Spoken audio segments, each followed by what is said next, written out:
የሁለቱ ሀገራት ነገር ትችትና ዘለፋን መመላለስ ከሆነ 2 ዓመታት እያለፉ ነው። ኢትዮጵያና ኤርትራ ከ20 ዓመታት መጎራበጥ በኋላ ጠቅላይ ሚኒስትር አብይ አህመድ በወሰዱት ኃላፊነት ታርቀው አብይ አህመድም ለዚሁ ተግባራቸው የዓለም የሰላም የኖቤል ሽልማትን ወስደዋል። ነገር ግን የሁለቱ ሀገራት ዳግመኛ ፍቅር 5 ዓመታትን እንኳን መሻገር አልቻለም። ብዙዎች የሁለቱ ሀገራት ዳግመኛ ውጥረት ኢትዮጵያ የቀይ ባህር ታሪካዊም ሕጋዊም ባለቤት ነኝ ማለቷን ስትጀምር መሆኑን ነበር የሚቀበሉት። ሆኖም ጠቅላይ ሚኒስትር አብይ ውጥረቱ የጀመረው በሰሜኑ ጦርነት ኤርትራ በትግራይ ላይ ካደረገችው ጥፋት ጀምሮ ነው ሲሉ በዚህ ሳምንት በሕዝብ ተወካዮች ምክር ቤት በነበራቸው ቆይታ ላይ ተናግረዋል። አሁን ላይ የሁለቱ ሀገራት የቃላት ጦርነት ተባብሶ በርካቶች ወደ ለየለት ጦርነት ይገባሉ ብለው ይሰጋሉ። ዓለም አቀፍ የግጭት ተንታኞች ዓለማችን በ2026 ጦርነትን ካየች የኢትዮጵያና የኤርትራ ከነዚህ መካከል ሊሆን እንደሚችል የተለያዩ መስፈሪያዎችን ተጠቅመው ተንብየዋል። ሁለቱ ሀገራት ግን ግጭት ውስጥ ከገቡ ሌሎች ሀገራትም ተሳታፊ ሊሆኑ እንደሚችሉ ይታመናል። የሁለቱ ሀገራት የጦር መሳሪያ ክምችት ላይም ሌሎች ሀገራት እንዳሉም ሲነገር ስለቆየ ማለት ነው። ይህን ካልን ታዲያ ኢትዮጵያና ኤርትራ በዚህ ልክ የሚዛዛቱት ወታደራዊ አቅማቸው የት ደርሶ ነው የሚለውን እናያለን። ከወታደራዊ አቅምም የአየር ኃይላቸውን ነጥለን ነው የምንመለከተው። ጤና ይስጥልን፣ ኢትዮ ፍሮንቶች ነን። አብራችሁን ስትቆዩ ይህን ጉዳይ ትሰማላችሁ። እስከዛው ቻናላችንን መከታተል ብቻ ሳይሆን ሰብስክራይብም እያደረጋችሁ ተከታተሉን። ለቻናላችን እድገትም ይጠቅመናልና ላይክና ሼርም አድርጉ። የኢትዮጵያና የኤርትራን ወቅታዊ የአየር ኃይል ብቃት ለማወዳደር የፈለግነው ለሁለት ምክንያቶች ነው። አንዱ ጠቅላይ ሚኒስትር አብይ በዚህ ሳምንት በሕዝብ ተወካዮች ምክር ቤት ቆይታቸው ስለ ኢትዮጵያ አሁናዊ የአየር ኃይል አቅም የተናገሩትና ከሳምንታት በፊት የኢትዮጵያ አየር ኃይል 9ኛ ዓመት የምስረታ በዓል ሲከበርም የተነሱ ጉዳዮች ናቸው። 9ኛው የኢትዮጵያ የአየር ኃይል የምስረታ በዓል ትርኢቶች ብቻ የታዩበትና ምስረታ ብቻም የተከበረበት አልነበረም። ከዛ ይልቅ ኢትዮጵያ በአየር ኃይል የደረሰችበትን ደረጃ ለሚመለከተው ሁሉ በሚል ርዕስ የሚመለከታቸው ሁሉ እንዲያዩት የተደረገበት እንጂ። በበዓሉ ማጠቃለያ ቀን ጠቅላይ ሚኒስትር አብይ አህመድ የኢትዮጵያ አየር ኃይል የደረሰበትን የወቅቱን ቴክኖሎጂ በማብራራት የዘረዘሯቸው ነጥቦችም ይህን መልእክት ቁልጭ አድርጎ የሚያሳይ ነበር።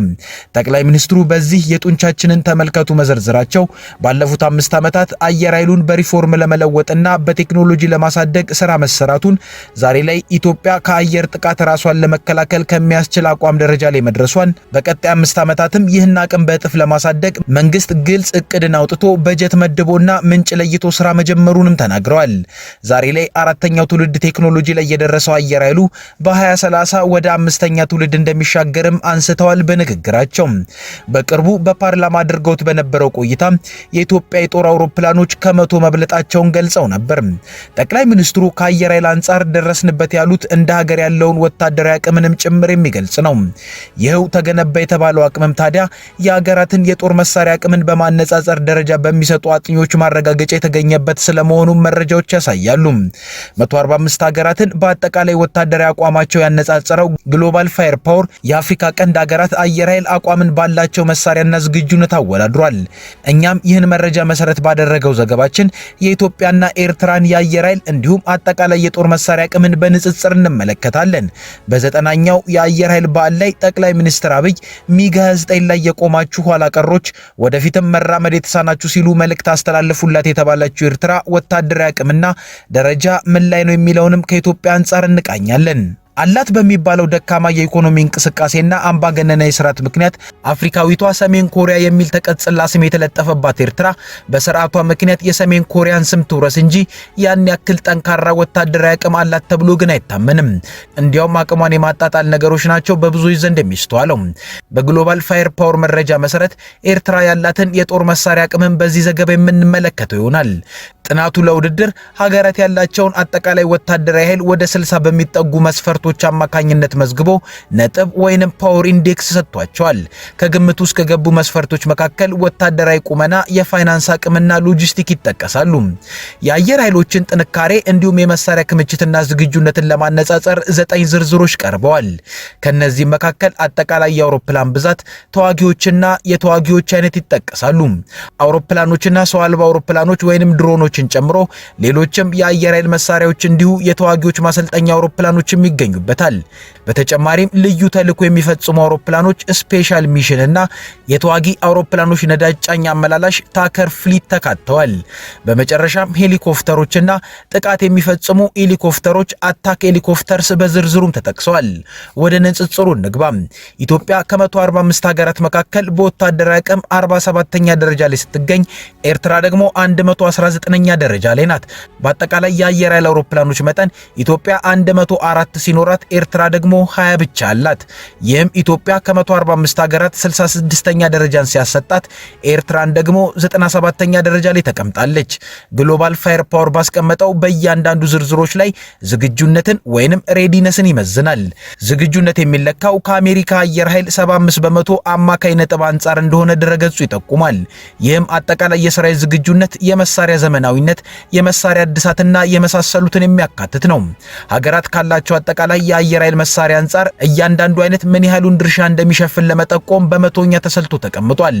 በዚህም የዝግጁነት መስፈርት መሰረት ታዲያ ኢትዮጵያ የተዋጊ አውሮፕላኖቿ ወይንም ፋይተርስ 25 ሲሆኑ ኤርትራ ደግሞ አንድ ብቻ ነው ያላት። በዝግጁነት ደግሞ ኢትዮጵያ 15፣ ኤርትራ ደግሞ 0። በዚህም ኢትዮጵያ የ46ኛ ደረጃን ስትይዝ ኤርትራ ደግሞ የ63ኛ ደረጃን አግኝታለች። በእያንዳንዱ ንጽጽር በኢትዮጵያ በኩል ብልጫዎች ቢኖሩም ኤርትራ ከዚህ ቀደም በዝርዝሩ ከነበራት ስፍራ አንጻር ከፍ ማለቷ ተገልጿል። በጥቃት ፈጻሚ አውሮፕላኖች አይነት ንጽጽር ግን ሁለቱም ሀገራት 0 ነጥብ ነው ያላቸው ወይንም ምንም የላቸውም። አውሮፕላኖችና ሰው አልባ አውሮፕላኖችን ወይንም ድሮኖችን ጨምሮ ሌሎች የአየር መሳሪያዎችን ኢትዮጵያ 9 ሲመዘገቡላት ኤርትራ ደግሞ 5 አስመዝግባለች። በዚህም ኢትዮጵያ የ42ኛ ደረጃ ኤርትራ ደግሞ የ46ኛ ደረጃን ይዘዋል ማለት ነው። የተዋጊዎች ማሰልጠኛ አውሮፕላኖች ኢትዮጵያ 34 ሲኖራት በዝግጁነት ደግሞ 20 ነጥብ በመያዝ 48ኛ ደረጃ ላይ ስትቀመጥ ኤርትራ አንድ የተዋጊ ማሰልጠኛ ኖሯት በዝግጁነት ደግሞ 0 ነጥብ አግኝታ በዚህም 76ኛ ደረጃ ላይ ትገኛለች።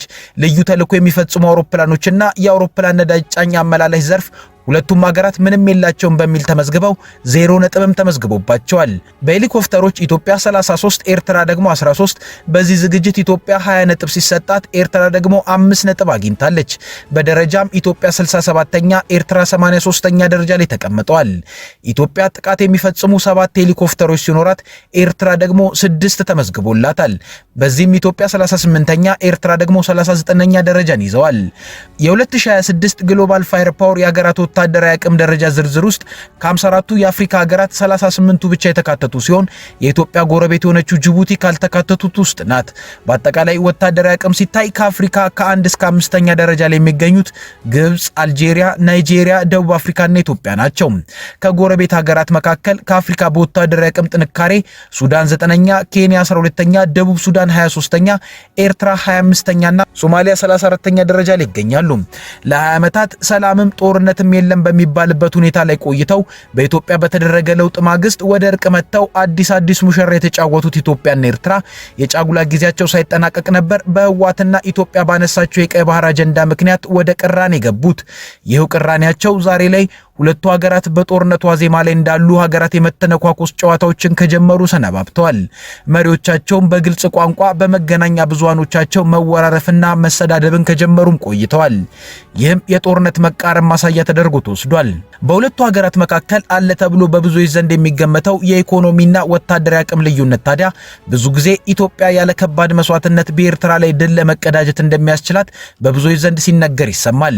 ጠቅላይ ሚኒስትር አብይ አህመድ ከዚህ በፊት ባደረጉት አንድ ንግግር ኢትዮጵያ የገነባችው ወቅቱን የዋጀ ዘመናዊ የጦር አቅም የሚባልለትን ድል በማንኛውም ሀገር ላይ ለማስመዝገብ እንደሚያስችላት ጠቁመው ነበር። ነገር ግን የሁለቱ ሀገራት ውዝግብም ሆነ ግጭት የሁለቱ ሀገራት ብቻ ይሆናል ተብሎ አይገመትም።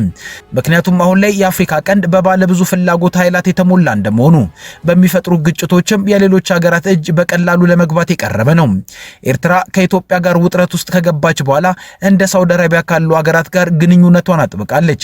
ከቅርብ ጊዜ ወዲህም በግብጽ አመቻችነት ሳውዲ አረቢያ ለኤርትራ በርካታ የጦር መሳሪያ ልታቀርብላት እንደምትችል ነው እየተነገረ ያለው። ሳውዲ አረቢያ ለኤርትራ የጦር መሳሪያን በገፍ ልታቀርብ የምትችለው ግን ሪያድ ከኢትዮጵያ ጋር ችግር ስላለባት ሳይሆን ከባድ ተቀናቃኟ የሆነችው የተባበሩት አረብ ኤምሬት በአፍሪካ ቀንድ ያላትን የበላይነት ለመገዳደርም ስለምትፈልግ ነው። ሁለቱ ሀገራት በየመን የተለያዩ ወገኖችን ደግፈው ውጥረት ውስጥ ከገቡ በኋላ በሌሎች ቀጠናት ላይም የተለያዩ ሀገራትና ቡድኖችን መደገፍን ተያይዘውታል ይባላል። ሳውዲ አረቢያ የሶማሊያ አጋዥ ስትሆን የተባበሩት አረብ ኤሚሬቶች ደግሞ የሶማሌላንድ አጋዥ ነች። በሱዳን ሳውዲ አረቢያ የአልቡርሃን አጋዥ ስትሆን ኤሚሬትስ ደግሞ የዳጋሎ ናት። እንደሚባለው ከሆነ ደግሞ የተባበሩት አረብ ኤሚሬት የኢትዮጵያ አጋዥና ወታደራዊ እርዳታ አድራጊ መሆኗም ይነገራል። ይህን ተከትሎ ደግሞ ሳውዲ አረቢያ የኤርትራ ነች ተብሏል። ስለዚህ ኢትዮጵያና ኤርትራ የሆነ ግጭት ውስጥ ቢገቡ የሚጋጩት አስመራና አዲስ አበባን ብቻ አይደሉም፣ ሪያድና አቡዳቢም ጭምር እንጂ። ያኔ የሁለቱ ሀገራት የአየር ኃይል አቅም እዚህ ላይ ከተጠቀሰውም ሊያልፍ ይችላል። ከኢትዮ ፍሮንት የዛሬ ጉዳያችን ይኸው ነበር። አብራችሁን ስለቆያችሁ እናመሰግናለን። ለቻናላችን እድገት ሲባል ቻናላችንን መከታተል ብቻ ሳይሆን ሰብስክራይብም አድርጉልን። መልካም ጊዜ